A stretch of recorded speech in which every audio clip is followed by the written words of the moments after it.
여러분 안녕하십니까? 라디오 전망대 송유라입니다. 출마 생각 없었는데 절박한 나라의 상황과 국민의 부르심에 따라 나왔다. 일제강점기 선조들의 국적을 일본이라고 했던 김문수 전 고용노동부 장관의 출마의 변입니다.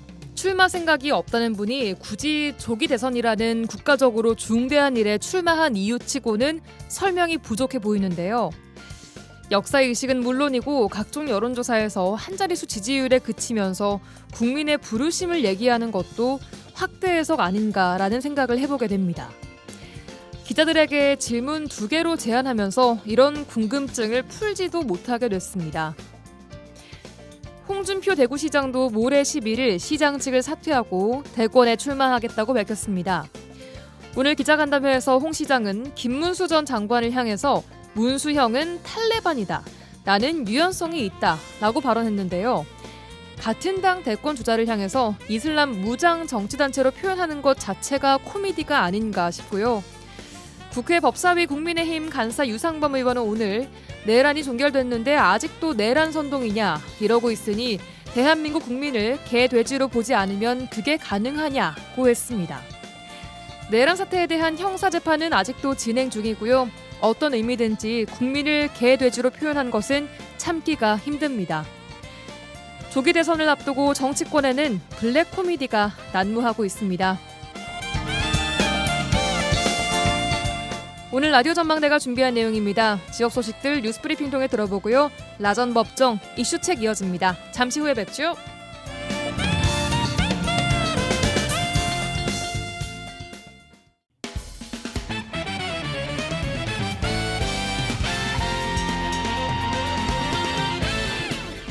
라디오 전망대 4월 9일 수요일 순서 출발합니다. 지역 뉴스부터 정리해보죠. 뉴스브리핑 GBS 뉴스의 차범준 편집국장과 함께합니다. 안녕하세요. 네, 안녕하세요. 첫 소식은 순천 소재의 임대아파트 관련 내용입니다. 순천에 있는 임대아파트 상당수에서 하자 보수가 잘 이루어지지 않고 있다고 합니다. 입주민들의 피해가 커지고 있다고요? 네, 순천시에 소재한 다수의 임대아파트에서 누수나 외벽 균열, 창호 불량, 단열 미흡 등 하자가 수년 동안 방치되면서 입주민들이 불편을 겪고 있는데 제대로 된 하자 보수가 이루어지지 않고 있다고 합니다.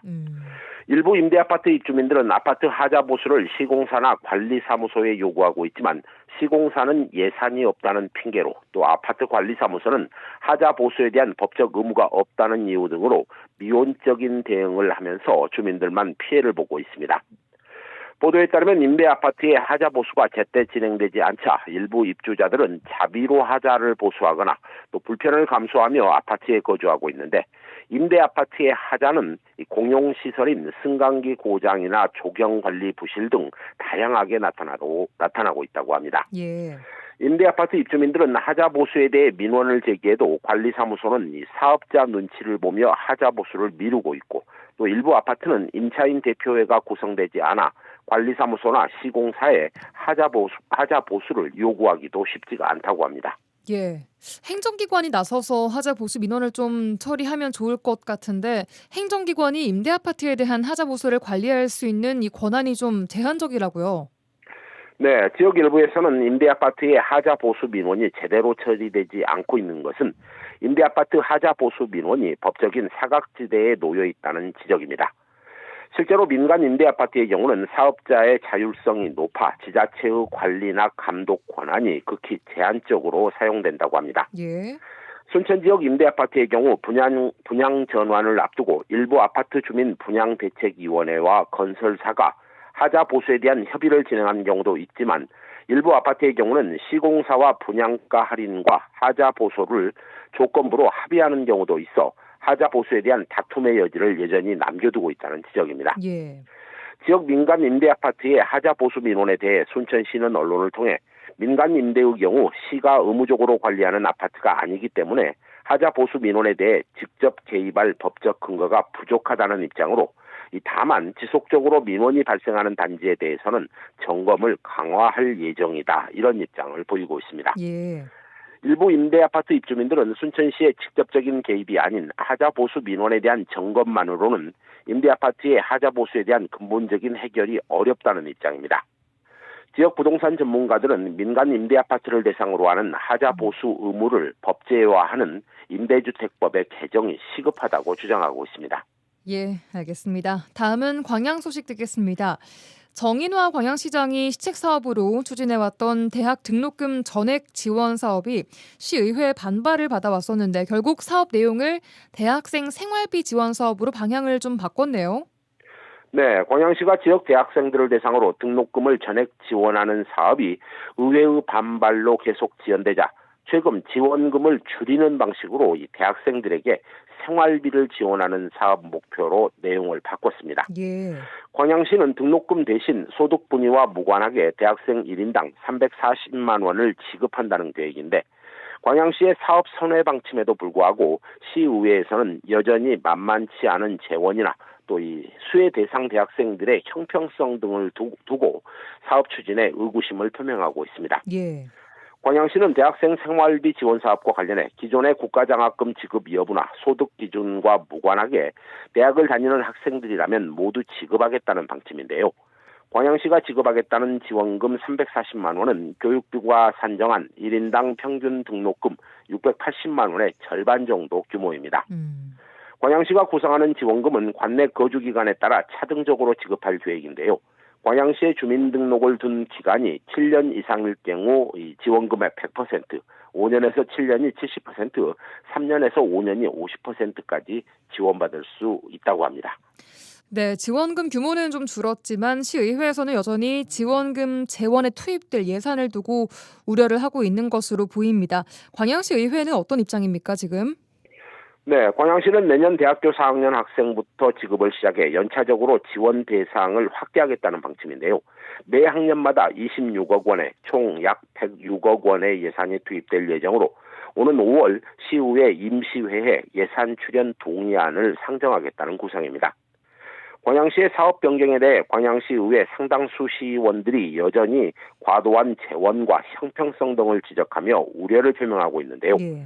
일부 시의원들은 이 특수대학의 경우 지원 횟수를 제한할 필요도 있고 또 지방채 발행까지 하고 있는 현 광양시의 재정 상황에서 재원 마련 계획이 수반돼야 된다는 입장입니다. 예. 또한 광양시 의회는 장기적인 마스터 플랜을 세워 차근하게 접근해야 하고 현재 광양시 자주 재원이 줄어들고 있는데 무턱대고 시작하고 나서 나중에 중단이 되면 오히려 행정 신뢰도가 떨어질 수 있다며 여전히 우려를 표명하고 있습니다. 네, 예산 관련된 논의는 좀 당분간 또 계속 이어질 것으로 보입니다. 오늘 끝 소식은 여수입니다. 최근 산청과 안동 일대에서 발생한 대형 산불로 인해서 문화재 소실 피해가 심각한 상황인데요. 여수 지역 주요 문화재들도 심각한 지금 화재 위험에 노출돼 있다. 이런 지적이 시의회에서 나왔다고요? 네, 어제 열린 여수시의회 임시회 5분 발언에서 최근 경남 지역의 대형 산불 발생과 관련해 지역 문화재에 대한 화재 대응 시스템의 부실한 실태를 지적하고 또 소방 안전 시스템의 전면적인 개선을 촉구하는 목소리가 나왔습니다. 예. 여수시의회 송하진 의원은 5분 발언을 통해 지역의 대표 문화재인 흥국사와 향일암이 심각한 화재 위험에 노출돼 있다며 문화유산 보호를 위한 소방 안전 시스템의 전면적인 개선이 시급하다고 주장했습니다. 예. 여수의 대표 사찰인 흥국사, 2000년의 역사를 지닌 사찰인데요. 현재 국가문화유산으로 등재된 16점의 보물과 귀중한 지방문화재를 비롯한 수많은 유물을 소장하고 있습니다. 특히 흥국사의 대웅전은 국보 승격을 추진하고 있고 대웅전 내에 소재한 후불탱화나 관음 수월 벽화 등을 비롯해 다양한 문화유산을 보유하고 있습니다. 예.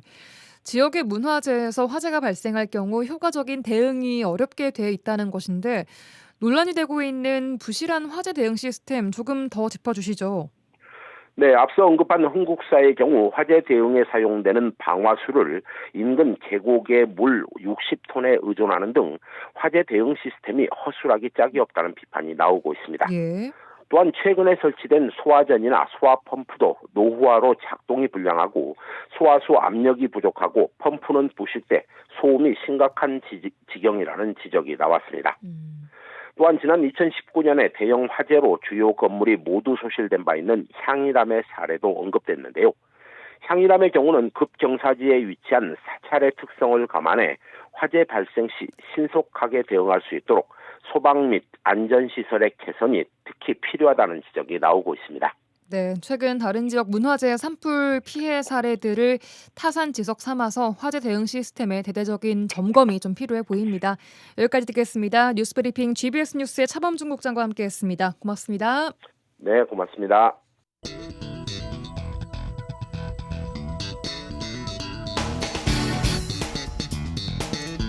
내 생각만 옳은 것은 아니다. 이런 주장도 있다. 이슈를 바라보는 눈을 키워드립니다. 라디오 전망대 라전 법정 시간입니다. 오늘도 두 분과 함께합니다. 송하진, 이결아 변호사 어서 오십시오. 네, 안녕하세요. 안녕하세요. 안녕하세요. 네. 오늘따라 오늘 이 변호사님께서 굉장히 이렇게 단아하시달까요? 오늘 뭐 행사가 있으셨나요? 아니요, 전혀 그런 건 없고요. 아니 오늘 보이는 라디오 엄청 중요한 저한테는 중요한 일정이거든요. 봄이 온 것 같네요. 네, 네. 너무너무 또 아름답게 네, 네. 아유, 하고 감사합니다. 오셨습니다. 네. 자, 한 주간 잘 보내셨을까요? 지난주에 또 중요한 일이 있기도 했고 그 네. 얘기는 저희가 잠시 후에 해보는 걸로 네. 하고 근황 풀어주시죠. 예. 네, 뭐 바야흐로 봄이 왔습니다. 예. 뭐 여러 가지 의미에서 그래서 뭐 날씨도 좋고 뭐 여러 가지로 생각을 좀 정리할 수 있는 그런 한 주였던 것 같고 예. 앞으로 이제 잘 나아가야 되는 뭐 진짜 진정한 의미의 봄이 또 온 것 같다는 생각이 듭니다. 예. 네. 이결아 변호사님께서는 저도 특별한 근황은 없고 오늘 그 MBC 올라오는 길에 좀 꽃이 예쁘게 많이 폈더라고요. 맞아요. 이제 그래서 뭐 거의 벚꽃은 져갑니다. 네. 해도 길어지고 예. 이제 좋은 날을 많이 즐길 수 있는 시간이 길어졌으니까 다들 좀 여유를 갖고 좀 즐겨보셨으면 좋겠어요. 예, 네. 가족 나들이는 좀 어디 다녀오셨어요? 꽃나들이? 아니요, 뭐 나들이를 아직 가진 못했는데 말씀해 주셨으니까 이번 예. 주에 한번 가보도록 노력해 보겠습니다. 아, 예, 날씨가 좋길 바라겠습니다. 네. 자, 오늘 화제의 판결부터 만나보도록 하겠습니다. 어떤 판결 가지고 오셨습니까? 예, 그 이제 세월호 참사와 관련해 가지고 이제 이른바 세월호 막말을 했다 해가지고 차명진 옛날 이제 전 의원인데요. 이제 이 유가족들이 차명진 전 의원을 상대로 이제 민사 이제 위자료 청구 소송을 했는데 그 사건의 이제 2심 결과가 나와서 좀 전반적으로 이 사건에 대해서 한번 좀 말씀을 드리려고 가져와 봤습니다. 예. 자, 차명진 전 새누리당 의원 세월호 유가족에게 어떤 말을 했길래 그 당시 문제가 됐었을까요?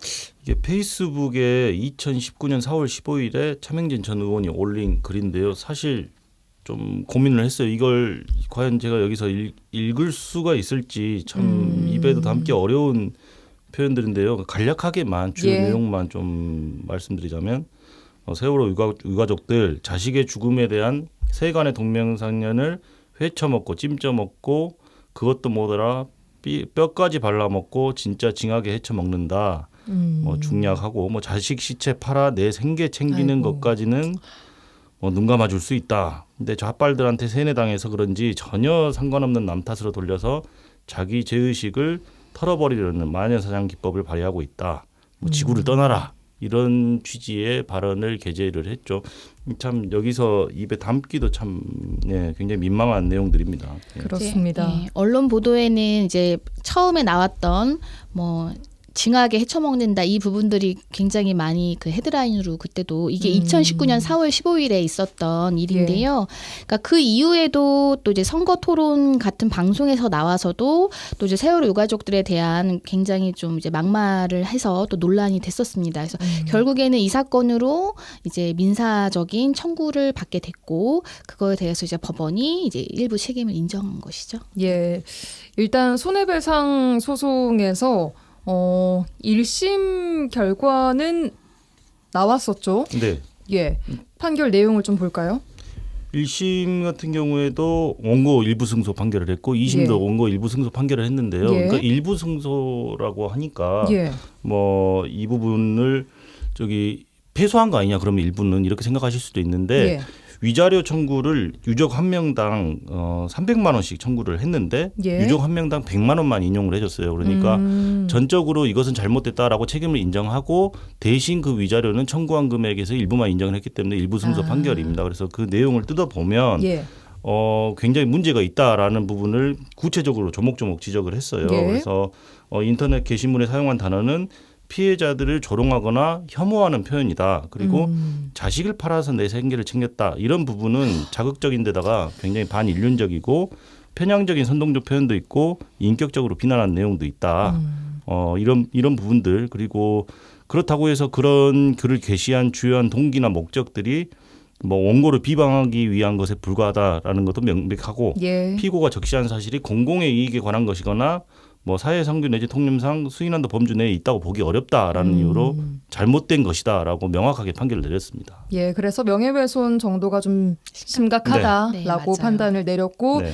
일부 승소 판결이라고 했다는 것은 이제 뭐 일부 원고의 손을 들지 않았다라는 것이 아니라 처음 요구했던 300만 원에서 금액이 네. 100만 원으로 맞아요. 줄어들었다라는 건가요? 그렇습니다. 1심 재판부에서도 1인당 300만 원, 그러니까 126명의 세월호 유가족들이 이제 청구를 했었는데 1인당 300만 원을 이제 청구했었는데 예. 사실 뭐 이 1인당 300만 원이라는 금액은 꼭 300만 원을 받아야겠다라는 그런 건 아니고 어떤 여러 가지 어떤 이런 행위의 정도로 봤을 때 적정한 금액에 들어가면서 청구를 하는 것이고 원고가 그거에 대해서 이제 법원이 판단을 해서 책임이 인정된다고 일단 판단을 하면 위자료 액수를 얼마를 인정할 것이냐는 이제 여러 가지 사정을 참작하는데 예. 1심 때도 100만 원을 인정했고 이거에 대해서 이제 차명진 전 의원이 항소를 해서 예. 항소심에서도 이 1심의 판단이 부당하지 않다라고 한 거거든요. 근데 이제 1심에서 왜 이거를 100만 원만 인정했냐면 예. 당시 이 글을 올리고 1시간 정도 후에 삭제를 했고 어찌 되었든 그게 본이든 아니든 사과를 했다라는 점을 좀 종합해서 1인당 100만 원으로 정한다라고 이렇게 판결 이후에 말을 했었거든요. 그래서 예. 뭐 사실 이제 세월호 이 사건을 가져온 이유는 우리가 이제 있어서는 안 되는 이런 사회적인 참사들이 뭐 일어나고 있는데요. 그와 관련해서 어떤 국가에서 보상이 이루어지거나 아니면 유가족들이 그 뭐 참사의 뭐 진실을 규명하자라는 어떤 그런 활동을 했을 때 그것을 바라보는 이제 국민들의 시각이 뭐 다를 수는 있죠. 뭐 충분히 보상을 받았는데 뭐 그거에 대해서 왜 계속 문제 제기를 하느냐 뭐 이런 비판을 할 수도 있어요. 근데 다만 그런 걸 하는 과정에서 너무나 원색적인 비난과 또 어떤 좀 경멸적인 표현을 사용한 것은 굉장히 문제가 된다는 거고 뭐 이거는 이제 자기 어떤 정치적인 성향이랑 뭐 이런 거를 또 이제 반영하면서 이 사람들을 또 특정 어떤 정치 세력의 어떤 선동을 받았다라는 식으로 한 것까지는 굉장히 심각하다라고 본 것이거든요. 예. 그래서 오늘 이 판결을 이제 보고 이제 뭐 그냥 이런 국회의원뿐만 아니라 일반 시민들도 어떠한 이런 이제 피해를 입은 사람들에 대해서 우리가 어떠한 시각을 가져야 되는지 그리고 뭐 이게 비난에 이르면 안 된다는 거죠. 그래서 예. 그 부분들 좀 유념해 주셨으면 좋겠어요. 네, 자기 뭐 주장, 자기 의사를 표현하는 것은 막을 수 없지만 네. 그게 재판부 판단처럼 반인륜적이거나 그래서는 안 된다라는 걸 잘 보여주는 판단인 것 같습니다. 저는 뭐 들으면서 뭐 이태원 참사 생각도 나고 맞아요. 뭐 그렇더라고요. 자, 이 손해배상 소송과는 별개로 모욕적인 언사를 했기 때문에 형사적인 책임도 져야 할 것 같거든요. 형사 소송도 지금 진행이 네. 되고 있나요? 네, 맞아요. 그렇습니다. 네. 그러니까 이 판결 내용 소개시켜드리면서 이 사람이 한 행위들 무엇이 잘못됐고 민사소송에서 지적을 했잖아요. 그 예. 부분들이 정확하게 어떻게 보면은 형법상 모욕죄 내지는 명예훼손죄를 정확하게 구성하는 행위들이라고 볼 수 있거든요. 그래서 이 사람은 지금 민사소송과 별개로 형사재판도 받고 있습니다. 그러니까 예. 모욕 등 혐의로 기소돼서 1, 2심에서 모두 징역 6개월에 집행유예 1년을 선고받은 그런 상태입니다.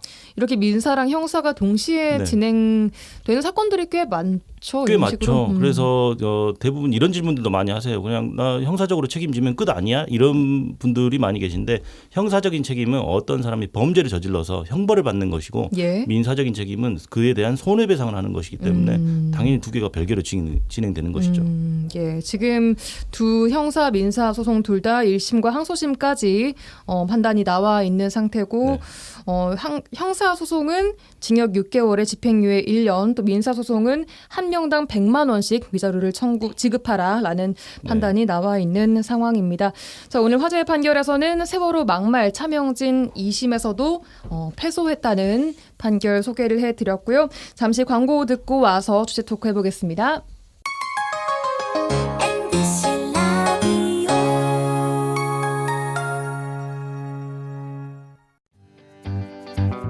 지영민과 함께하는 친절한 시사. 여기는 여수 MBC 송유라의 라디오 전망대입니다. 수요일 코너 라전법정 함께하고 있습니다. 송하진, 이결아 변호사 두 분과 함께하고 있고요. 자, 이제 본격적으로 윤석열 전 대통령 지난주 금요일에 탄핵 심판이 나왔습니다. 결정문을 보니까요. 무려 114쪽이나 되는 아주 긴 결정문이었는데 이걸 그대로 뭐 필사하는 챌린지가 지금 유행하고 네. 있다라고 할 정도로 이 판결 내용이 명판결로 지금 평가를 받고 있습니다. 자, 우선 두 분은 그 윤석열 전 대통령 탄핵 심판 결정문 생방 그 결정하는 과정을 보셨을 텐데 어떻게 보셨는지부터 좀 들어볼까요? 일단 정 과정을 다 지켜봤는데 저희뿐만 아니라 거의 모든 국민들이 다 지켜보셨을 예. 것 같아요. 그리고 그 발언이 진행되는 어떤 그 선고문을 읽는 그 과정에서 순간순간 어떤 쟁점들을 조목조목 짚을 때 예.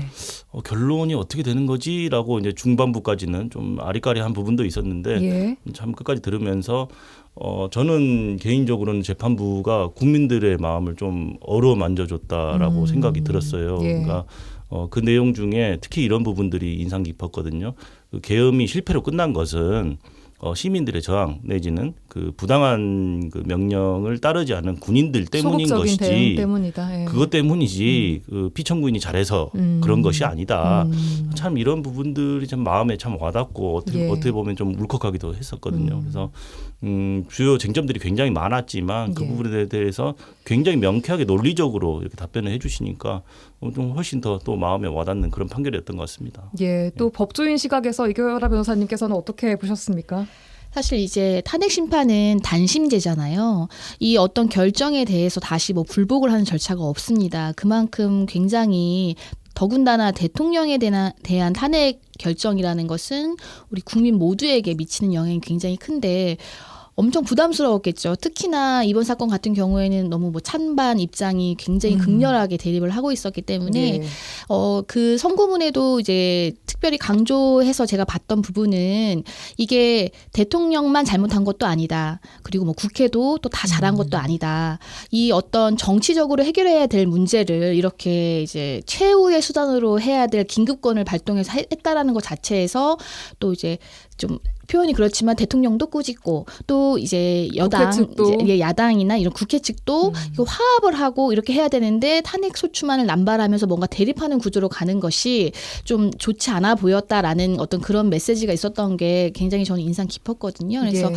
이제 조기 대선을 치르게 되었잖아요. 그래서 이게 또 화합의 장으로 갈 수 있는 길이 됐으면 좋겠습니다. 예. 일단 과거에 뭐 고 노무현 전 대통령, 박근혜 대통령 결정문 비교해도 그 결론 부분 분량이 훨씬 좀 늘었다라고 하더라고요. 자, 특히 이 재판관들 사이에 온도 차이를 보였던 형사소송법 준용 관련 보충 의견을 남기면서 결론이 길어졌다 이런 분석이 좀 나오고 있던데 네네. 그래서 오늘은 두 분과 함께 전원 일치 의견이었던 이번 판결 결정에서 증거 법칙 관련해서 탄핵 심판 절차에서 형사소송법상 전문 법칙을 완화 또는 강화해서 적용해야 한다는 보충 의견이 있는 부분 자세히 좀 알아보도록 하겠습니다. 자, 먼저 이 보충 의견이라는 게 뭡니까? 일단 기본적으로 다수 의견이 있을 것이고요. 그 소수 의견이라고 하면 다수 의견에 반대되는 의견을 말하겠죠. 그리고 보충 의견은 다수 의견하고 결론은 똑같은데 그 논리적인 어떤 귀결에 이르는 과정이 조금 다른 거예요. 그래서 결론은 같으나 나는 이러이러한 의견을 추가적으로 제시한다라는 부분이죠. 그래서 예. 뭐 결론이 달라지는 건 아닌데 그 논리적인 추론 과정에서 또 다른 의견을 보충적인 의견을 제시한 것이라고 보시면 되겠습니다. 예. 왜냐하면 다른 여타 이제 헌법재판에서 혹시나 또 같은 쟁점이 문제가 되는 경우가 있을 수 있기 때문에 이제 재판관 입장에서는 이 부분에 대해서 뭔가 추가적인 의견을 밝혀두는 것이 어떤 이제 자기의 어떤 그 헌법재판관으로서의 소명을 다하는 것으로 여기는 경우에는 다수의 의견에 동의를 하되 이 부분에 대해서는 또 고려해 볼 필요가 있다라는 이제 그 의견을 이제 별도로 밝히는 거죠. 그러니까 결론은 동의는 하지만 좀 맞아요. 이유를 보충할 필요가 있을 네. 때 내는 의견이 보충 의견이라는 점. 자, 그럼 이제 형사소송법상 전문 법칙이라는 게 뭔지부터 좀 봐야겠습니다. 우선 전문 법칙 오늘 좀 준비를 하면서 예. 제가 사실 그 학교 다닐 때 공부하면서 굉장히 힘들었던 그래요? 부분이에요. 그러니까 말 자체도 너무 어렵고 어렵더라고요. 그와 관련된 규정들도 굉장히 세세하게 규정이 돼 있고 법 조항을 거의 문장 단위로 끊어서 봐야 되는 수준의 이야기거든요. 그래서 이 이야기를 어떻게 좀 풀어서 쉽게 해드려야 될지 굉장히 고민을 많이 청취자 했습니다. 여러분께서 이해가 쏙쏙 되게 쉽게 네, 그렇습니다. 그러니까 전문 법칙을 설명드리기 위해서는 우선 전문 증거가 무엇인지부터 좀 아셔야 될 텐데 전문 증거요. 예. 최대한 좀 쉽게 좀 설명을 해드리자면 전문 증거라는 건 전에 들은 이야기를 말하는 거예요. 전에 들었다. 그러니까 직접 말하는 게 아니죠. 법관의 면전에다 대고 내가 직접 경험한 사실을 말하는 건 전에 들은 이야기가 아니잖아요. 근데 내가 직접 경험했더라도 그것이 어떤 진술서에 담겨 있다든지 아니면 피의자 신문조서나 참고인 진술조서에 담겨 있다든지 아니면 직접 말을 하더라도 다른 사람이 이야기한 내용을 내가 전해서 법관 앞에서 말할 때 그거 다 전문 증거거든요. 그러니까 전문 증거가 이게 전에 들었다 이 말인 그렇죠. 거군요. 한자도 그대로 예. 전할 전에 들을 문자예요. 예. 그러니까 어떤 피고인이 재판을 받을 때 어떠한 죄를 지었다라는 혐의로 이제 재판을 받고 있을 때 이 사람이 이제 나는 그러한 행위를 한 적이 없다라고 하면 이제 검사는 증거를 제시해야 되잖아요. 예. 이 사람이 이와 같은 행위를 했다라는 증거. 근데 그 증거는 여러 가지 증거들이 있을 텐데 전문 증거는 그냥 이 사람이 직접 했다는 자백이 아니라 뭐 이 사람이 했다고 말을 한 걸 내가 들었어요. 라는 이런 게 전문 증거예요. 근데 이런 전문 증거를 그냥 다 증거로 인정해버리기 시작하면 피고인 입장에서는 방어권을 행사할 수도 없이 왜냐면 자기에게 불리한 진술인데 이거 전문 증거도 그냥 적법한 절차로 이루어진 거면 다 모두 증거로 쓸 수 있다라고 해버리면 굉장히 피고인의 방어권을 제한하게 되거든요. 예. 그래서 원칙적으로 형사소송법에는 전문 증거와 증거 능력의 제한이라는 조항이 1961년 9월 1일부터 시행이 되어 왔어요. 예. 그래서 일정한 경우를 제외하고는 공판 준비는 이제는 실제로 법원의 재판이 열리는 단계인데요. 그 진술에 대신하여 진술을 기재한 서류나 또는 공판 준비 외에 타인의 진술을 내용으로 하는 진술은 원칙적으로 증거로 할 수 없다라는 규정이 있습니다. 다만 이제 예외를 좀 여러 가지로 규정을 해놓고 있기 때문에 왜냐하면 네. 또 전문 증거라고 해서 무조건 다 배척을 해버리면 다 풀어줘야 되는 거예요. 그렇게 되기 때문에 이제 예외는 있습니다. 예. 그러니까 남이 말했다는 것을 누가 이렇게 말하는 것을 제가 들었습니다라고 하는 것만 포함되는 게 아니라 나의 진술이라고 하더라도 그것이 문서에 적혀 있는 형태로 제출이 됐다라면 이것도 전달되는 거잖아요. 예. 법관 앞에서 예. 제가 어제 물건을 훔쳤습니다라고 말하는 것과 제가 어제 물건을 훔쳤습니다라는 내용이 조서에 적혀서 법관에게 제출되는 건 엄연히 다른 느낌이잖아요. 그래서 예. 어떤 진술뿐만 아니라 진술을 기재한 서류나 뭐 이런 타인의 진술 내용을 하는 진술 이 모든 것들은 기본적으로 전문 증거에 해당하고 원칙은 전문 증거는 증거 능력이 없어요. 하지만 예. 특정한 어떤 상황 그러니까 형사소송법 311조 내지 316조에 특정한 상황을 규정해 놓고 이 경우에 해당할 때만 증거 능력을 인정해 준다라고 하는 게 전문 법칙이라. 특정한 상황이요. 자, 제가 좀 더 쉽게 말하면 예. 이제 만약에 예를 들어서 내가 물건을 훔친 혐의로 이제 조사를 받게 됐어요. 그래서 예. 경찰 앞에서 막 이렇게 진술을 했어요. 경찰 예. 물어봤을 거 아니에요. 몇 년 몇 월 며칠에 너 어디에 있었냐. 뭐 이렇게 물어봤을 때 어떤 진술을 했잖아요. 예. 그리고 나중에 이제 법원 단계로까지 넘어가게 된 거예요. 근데 이제 내가 그 단계에서 아니요, 저는 훔치지 않았습니다. 그랬더니 이제는 이제 경찰, 검찰에서 내가 진술한 내용이 이제 증거로 현출되는 거예요. 근데 그걸 내가 부인해요. 이거 나 이렇게 진술한 적 없어요라고 하면 그 진술이 적혀져 있는 걸 증거를 못 한다는 얘기예요. 이해되시죠? 예. 네. 그래서 내가 동의할 때만 내가 경찰 앞에서 한 이야기, 뭐 검사 앞에서 한 이야기를 써져 있는 이거 내가 쓴 거 맞고요. 그러니까 내가 진술한 대로 써져 있는 거 맞고 여기에 내가 서명한 거 맞아요. 이게 인정이 되고 이거 증거로 함에도 동의하겠습니다라고 하면 그때 증거로 하겠다는 거예요. 그러니까 이게 한번 뭐 경찰에서 내가 자백했다고 해서 이게 무조건 증거로 인정이 되지 않는다는 겁니다. 예. 그래서 그 부분이 이제 전문 증거에 대한 중요한 그 법칙이거든요. 예. 네. 전문 법칙이 적용되지 않는 경우들도 있는 거예요? 그렇죠. 무조건 이렇게 적상된 서류라고 해서 무조건 다 증거능력 그 전문 법칙 적용해서 증거능력 다 배제시켜 버리면 아까 말씀드린 대로 사건을 해결할 수가 없어요. 그래서 일정한 경우에 이게 뭐 적법한 절차, 뭐 예를 들어서 막 고문을 받고 막 강요를 받는 그런 상황에서 써진 게 아니고, 그러니까 제3자의 진술이라고 하더라도, 근데 만약에 이 제3자가 그런 어떤 신빙할 만한, 그러니까 믿을 만한 그런 상황에서 진술을 한 건데 만약에 돌아가셨거나 아니면 어디 회에 거주하거나, 그러니까 도저히 법정에 나와서 아 여기 내가 진술한 대로 써져 있어요라고 확인해 줄 수 없는 일정한 사유가 인정되면 그냥 거기에 기재되어 있는 서류를 증거로 이용할 수가 있습니다. 그래서 이런 일정한 그런 예외적인 규정들이 있습니다. 자, 일단 헌법재판소가 심판을 할 때 형사소송법상 전문 법칙을 완화해서 적용을 했습니다. 이건 왜 그렇습니까?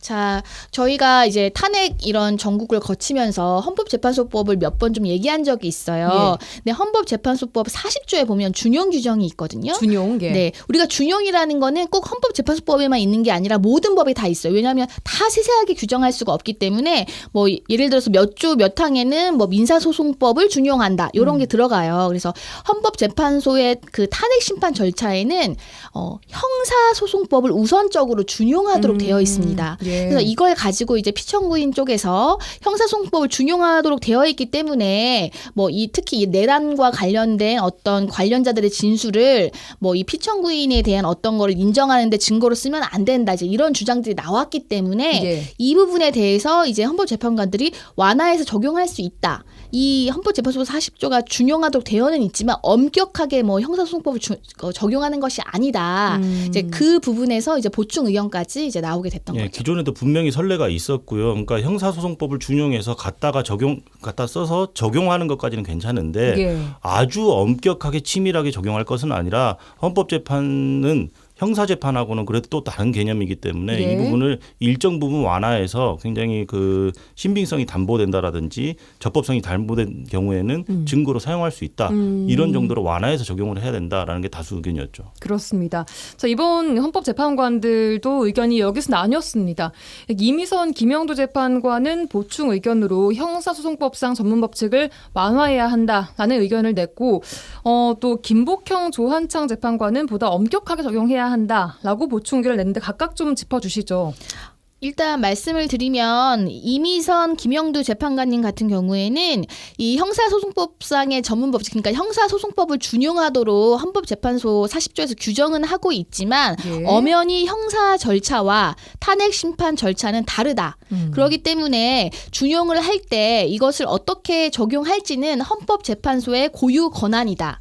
왜냐하면 그 40조 조문의 내용에 보면 뭐라고 돼 있냐면 헌법재판의 성질에 반하지 아니하는 한도에서 준용할 수 있다.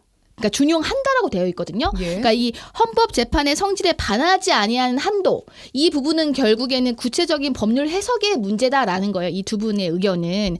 그렇기 때문에 만약에 이 탄핵 심판 절차에서 형사소송법이 요구하는 정도의 전문법칙을 적용하게 되면 좀 극단적으로 얘기해서 탄핵 심판이 너무 길어진다는 거예요. 네. 왜냐하면 그 형사소송법에는 만약에 나와 공범 관계에 있는 피고인이 내 진술을 내가 부인하면 그거 증거로 못 쓰거든요. 그럼 그걸 이대로 이 사건에 적용했을 때 지금 피청구인은 다 부인했단 말이에요. 그 내란과 관련해서. 근데 그 관련자들의 진술이 있었잖아요. 그러니까 이거를 이제 국회 측에서는 증거로 제출을 했는데 이거를 그럼 피청구인 나 다 부인하겠다. 이거 형사소송법 적용하면 이거 증거로 못 쓴다. 그럼 이걸 엄격하게 적용하면 사실 다 그걸 못 쓰게 되는 거예요. 근데 이제 이런 부분들을 이제 이 두 재판관님은 이거는 탄핵 심판 절차와 형사 절차는 기본적으로 본질적인 차이가 있기 때문에 이걸 엄격하게 적용해 버리면 안 된다라는. 너무 장기화된다. 네, 맞아요. 그 장기화뿐만 아니라 이 그 헌법재판소법 40조를 해석함에 있어서는 이거는 그 어떻게 준용할 것인지는 헌법재판소의 고유 권한이기 때문에 뭐 이 부분에 대해서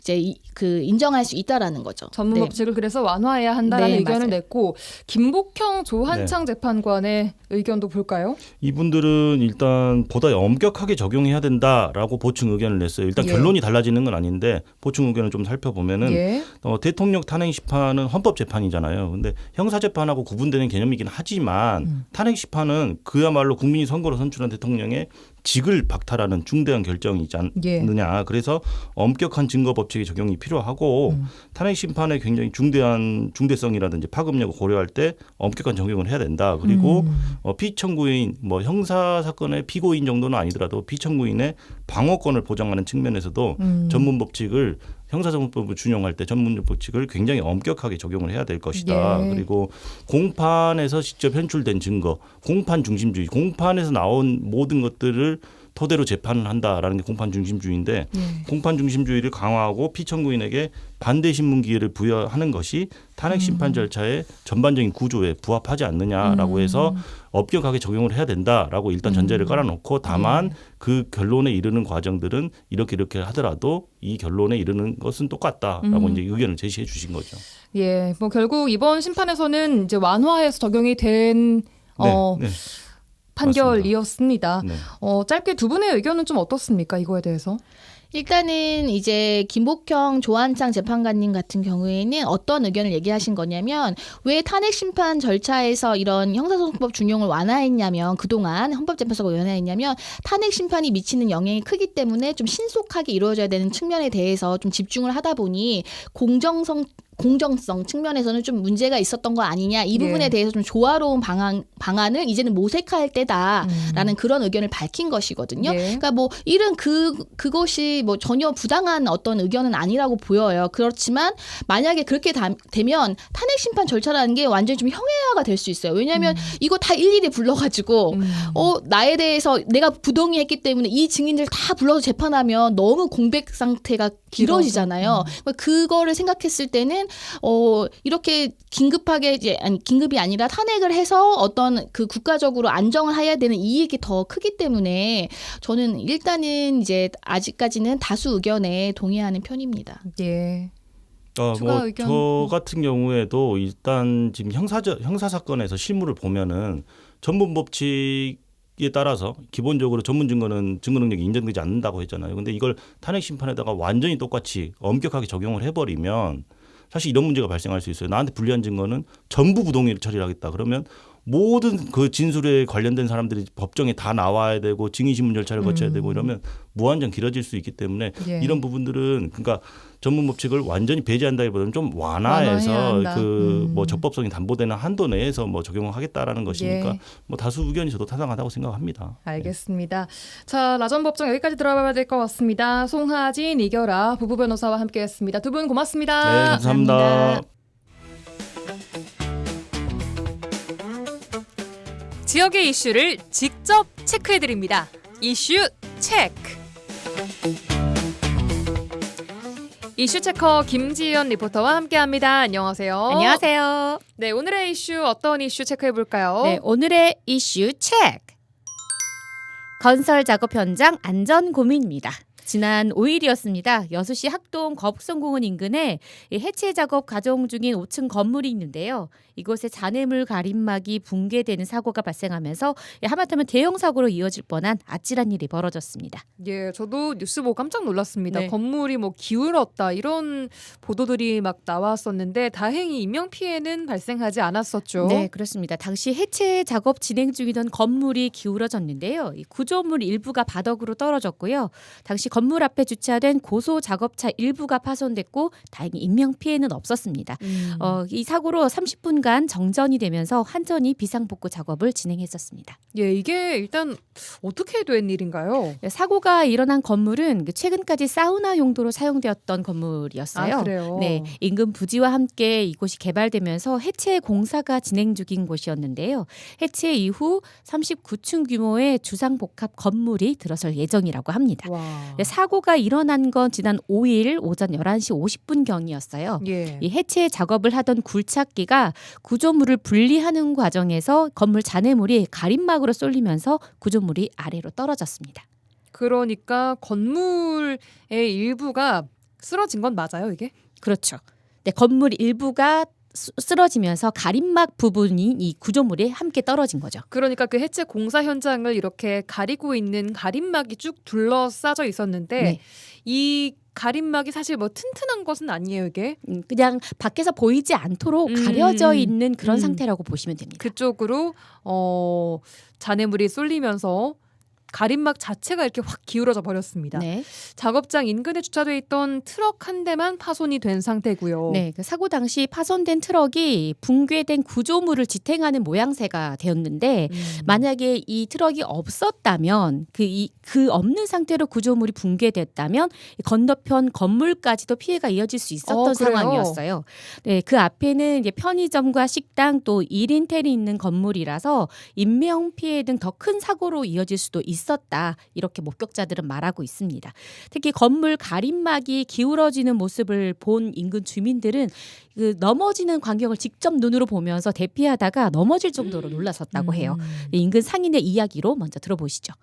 공사를 이렇게 심하게 안 했는데 그날따라 유난히 세게 막 두드리더라고. 주말이라 우리가 민원을 못 낼 것 같으니까 이렇게 아마 세게 한갑다. 그리고 한 5분이나 10분이 있었나? 웅 소리 하면서 이렇게 쑥 넘어오는 거야. 우리 놀래갖고 오메 하고 이제 이쪽으로 막 튀었지. 이렇게 호 이렇게 넘어오는데 스카이 차가 없었으면은 더 큰일 날 뻔했어. 이게 이제 이렇게 이제 넘어진 거예요. 요 비계 쳐놓은 거 있잖아요. 요런 게 다 세잖아, 세. 터지기도 막 터졌거든, 요런 데가. 스카이 차가 이게 받쳐줘갖고 여기까지 밀리 안 온 거예요. 이제 이 사람들이 차선 하나를 점유를 하고 차도 못 되게 하고 어쨌든 이제 큰 사고는 났잖아요. 나중에 수습이 중요하거든. 우리 장사를 아무도 못했어요. 옆집이고 2층이고 다 사람을 빼냈거든, 바깥으로. 소방에서 와서 그러고 경찰도 와서 우리 못 들어가게 하더라고. 내 평생에 그렇게 무서운 거를 처음 당해보고. 네, 인근 상인의 이야기를 듣고 왔는데요. 상인분의 이야기를 들어보니까 목소리를 직접 들어보니까 단순히 그냥 인명피해 없이 차 한 대만 파손되고 끝났네 뭐 이렇게 지나갈 문제가 아닌 것 같습니다. 네, 맞습니다. 정말로 뭐 생명의 위협까지 느낄 정도로 두려웠다라는 식으로 말씀을 주셨어요. 자, 더 큰 피해로 이어지지 않아서 일단은 너무너무 다행이고 그렇죠. 네. 일단 지금 상황은 그 옆에 차도를 하나 막아놓은 상태예요. 네, 그렇습니다.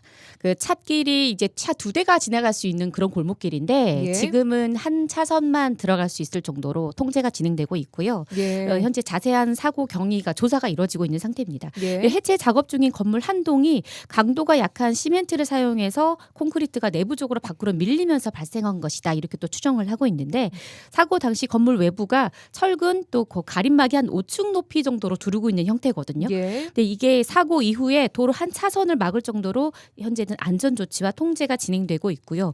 기존에 무너졌던 이 비계 부분, 그러니까 아시바라고도 말씀드리고 있는 이 비계 부분은 해체가 됐고 구조물을 다시 세우고 있는 상황입니다. 가림막 부분의 구조물을 네. 예. 네, 건물을 해체 작업한 시공사는 경기도 업체라고 해요. 이 해체 작업 관계자에 따르면은 강도가 약한 콘크리트가 처음부터 이 건물에 사용됐고 그 부분을 좀 유념하면서 철거 작업이 진행됐는데도 이렇게 사고가 발생했다. 다행히 인명 피해까지는 없어서 그나마 조금 안심을 하고 있다. 이렇게 이야기했다고 전해지고 있습니다. 예.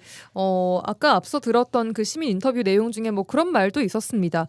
그날따라 유난히 좀 소리가 컸다. 네, 주말이었기 때문에 그랬나 싶을 오히려 이분들은 그 민원이 접수가 되지 않지 않겠느냐. 그래서 유난히 더 빨리 좀 진행을 하고 소리가 더 컸다라고 추측을 하고 그렇습니다. 계시는 부분입니다. 네. 자, 건축물 철거를 하는 공사 현장인데 이게 가림막 하나로만 차단되어 있는 게 불안해 보이기도 하다. 이런 시민분들의 이야기도 나오더라고요. 네, 보니까. 주민들도 이 건물 앞에 사실 고압 전선이 이어지고 있거든요. 그래서 이제 30분간 정전이 되기도 했었는데 이 대형 건축물 철거를 허가하면서 안전 펜스를 치는 것 이렇게 정말 간단하게 가림막으로만 그리고 이제 비계 정도로만 하는 게 이렇게 허가가 진행된 부분은 좀 문제가 있지 않느냐 그 부분을 지적하는 목소리도 있습니다. 이게 정말 자칫하면 대형 사고로 이어질 뻔한 부분이기 때문에 지적하는 건 당연한 것 같습니다. 무엇보다 앞으로 또 2차 피해로 이어지지 않도록 하는 게 중요해 보입니다. 네, 여수시에서도 2차 피해가 없도록 안전 작업이 진행된 이후에 다시 현장 점검을 통해서 확인을 진행할 예정이라고 해요. 네, 경찰 조사 결과 업체의 잘못이 있는 것으로 확인되면 건축물 관리법에 따라서 조치가 이뤄질 예정이어서 그 조사 결과를 기다리고 있고요.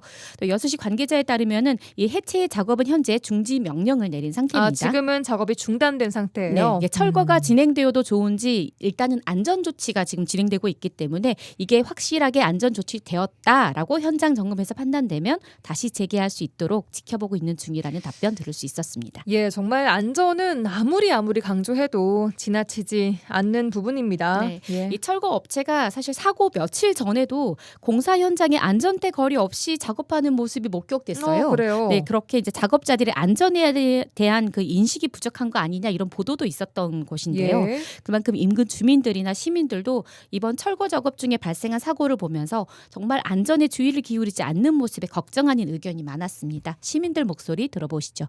세상이 요간나 부시건데 저 정도 허술하게 하는 사람들이 어디가 있다. 나도 건설에 있지만 우리 여러 가지 공법이 있는데 번화가에서 저렇게 철거를 하는 사람이 어디가 있다요. 급하게니라고 저렇게 안전하게도 쪼갤 수도 있어요. 빨리 하려고 이제 저쪽에는 없으니까 더 위험하지. 북에서부터 장비를 갖고 조금씩 띄무겨야 돼요. 안전이 우선이지 뭐 돈이 뭔 필요가 있어. 저렇게 허가를 내주고 저렇게 하라고 지시한 사람들도 잘못이지. 방음벽을 해놨네.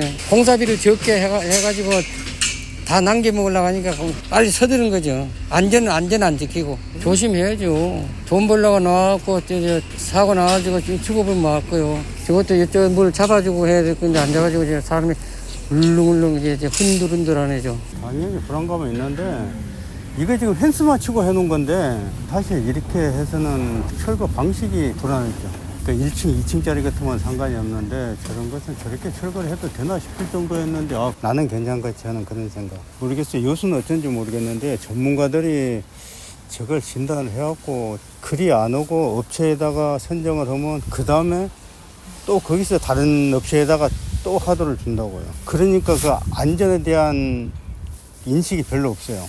네, 시민들은 일단 가장 좀 걱정하는 게 아무래도 안전입니다. 시민들이 보기에도 저렇게 철거를 하면 안 될 텐데라고 느끼시나 봐요. 네, 좀 더 빨리 가려다가 더 돌아가는 것 같은 이제 그 결과적으로는 그렇게 된 상태인데요. 예. 보시기에도 뭔가 불안해 보이는 모습들이 계속해서 눈에 띄게 되고 다시 이제 이재 피해가 없도록 비계 작업이 진행되고 있는 상황에서도 보면서도 불안해하시는 거예요. 저 봐요, 흔들흔들하네 이런 얘기들을 하시더라고요. 그래요. 정말 이렇게 사고가 발생할 때마다 기존에 생겼던 사고들을 또 떠올릴 수밖에 없습니다. 우리 지역에서 났던 사고도 있고요. 네.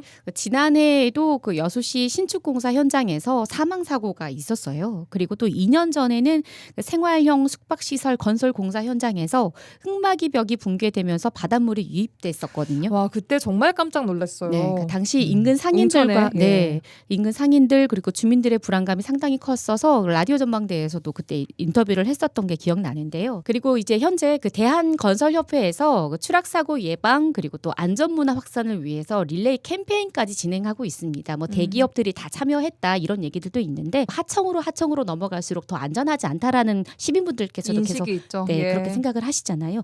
이런 안전 점검들 그리고 안전 교육들 꼭 필요해 보입니다. 예, 김지연 리포터와 함께했습니다. 고맙습니다. 고맙습니다. 라디오 전망대 4월 9일 수요일에 준비한 내용은 여기까지입니다. 내일 돌아오겠습니다. 구성 이선화, 연출 송유라였습니다. 고맙습니다.